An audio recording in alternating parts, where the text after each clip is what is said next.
पर आप देखो ना, तो मैंने देखा। हेलो, नमस्कार, लाइव टाइम स्ट्रीम में आप सभी का स्वागत है। मैं मनोज ठाकुर और मैं हूं राजीव चौहान। बजट सत्र का आज दूसरा दिन है। पहला दिन काफी हंगामेदार रहा, खूब गहमा गहमी रही, खूब चर्चाएं जो है वो कुछ पॉइंट्स पर की गई। काम रोको प्रस्ताव पहले दिन लाया गया। आज दूसरा दिन है, आज भी कुछ वैसा ही धमाका और हंगामा देखने को जरूर मिलेगा। ठीक है मनोज, जिस तरह से हमने पहले कहा था, जितने हमारे दर्शक है, कि इस बार संकेत दे दिए थे विपक्ष ने कि वो सदन में आएंगे जरूर पर सरकार को घेरेंगे। कल तो काम रोको प्रस्ताव यानी कि विधायक निधि पे, और आज जिस तरह से हो सकता है कि डी नोटिफाइड, आज सदन में जो डी नोटिफाइड गूंजेगा मनोज, जिस तरह से यहाँ पर संकेत यहाँ पे मिल रहे हैं, विपक्ष का जो कड़ा तेवर यहाँ पर हमेशा देखने को मिल रहा है। हालांकि सरकार ने कल कोशिश की जवाब देने की, पर कोशिश वो असफल यहाँ पर नजर आई है। बिल्कुल संतुष्ट नजर नहीं आए यहाँ पर।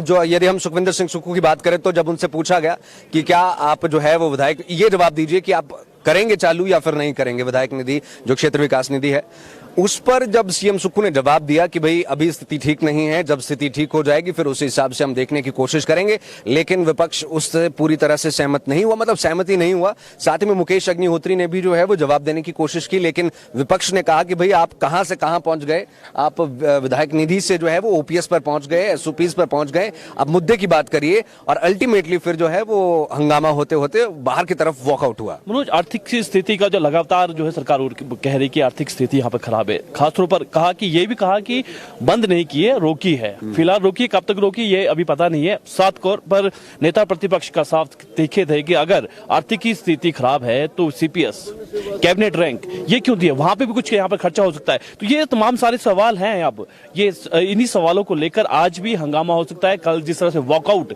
शरेआम बोला है मुख्यमंत्री ने कि हम वॉकआउट यहाँ पर कर रहे हैं, तो आज भी इसी तरह के कड़े तेवर यहाँ पर देखने को मिल सकते हैं।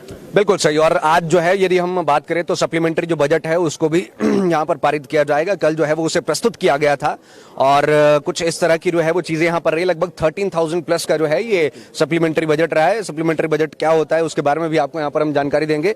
इंद्रदत्त लखनपाल जी हमारे साथ यहाँ पर मौजूद हैं, उनसे भी हम बातचीत करेंगे। और कैबिनेट मिनिस्टर्स भी लगातार यहाँ पर जो है वो बारी बारी आ रहे हैं। और यदि सर के पास समय है, सर लाइव टाइम स्ट्रीम में आपका स्वागत है। आज बजट सत्र का दूसरा दिन है,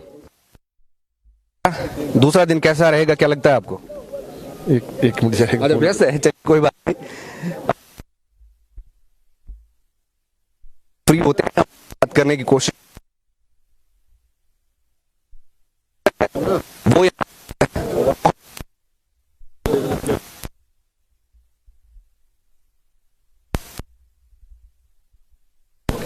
अब ठीक है, ठीक है।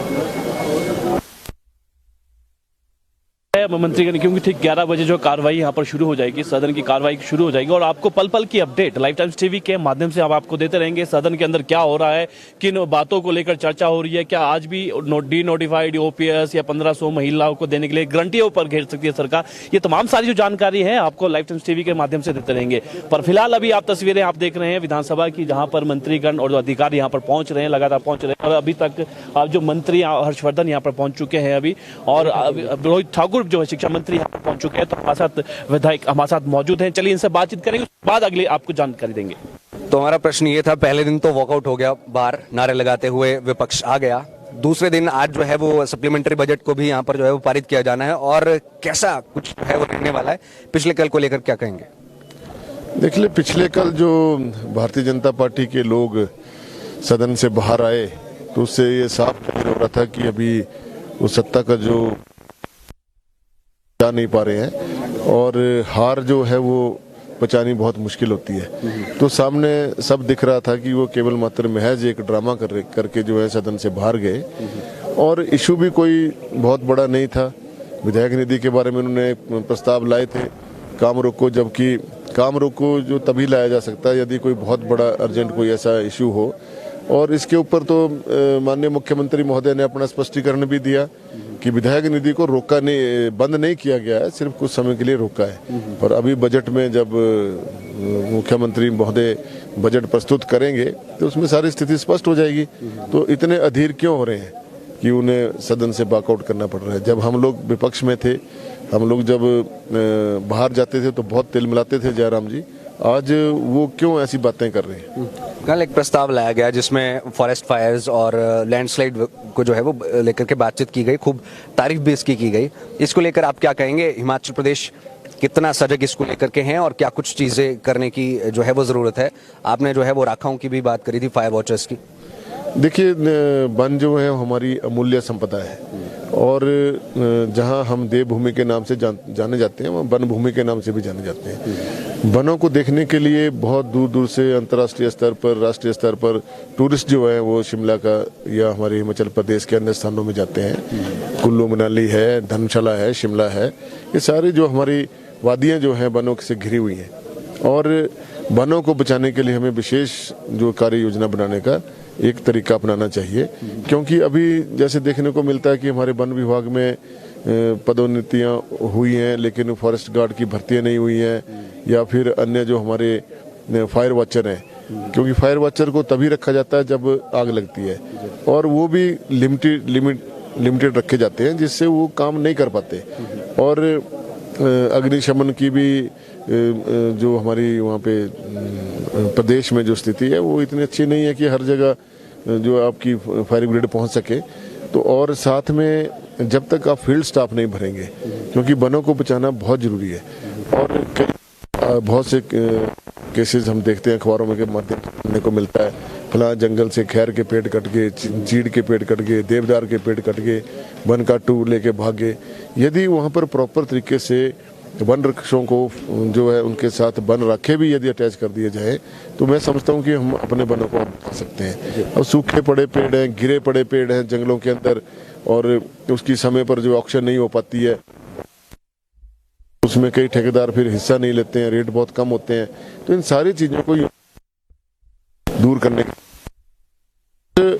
लाखों रुपए के पौधे जो है प्लांट करते हैं, प्लांटेशन करते हैं, लेकिन जब प्लांटेशन हो जाती है उसके बाद उसका रखरखाव कौन करेगा?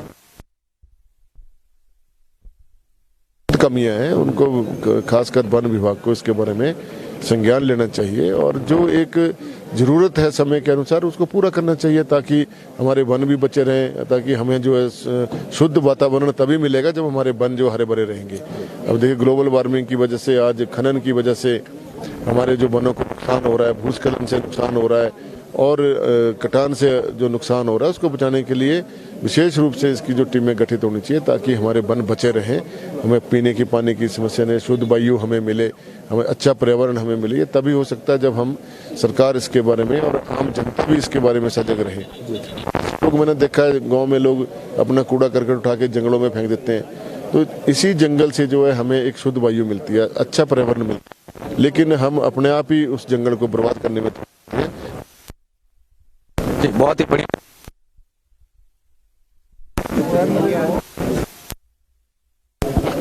बटन इसका तो राजीव जी बात हमने की, बेहद ज्यादा इम्पोर्टेंट, बेहद ज्यादा, और बाकी मिनिस्टर्स भी में आ रहे हैं।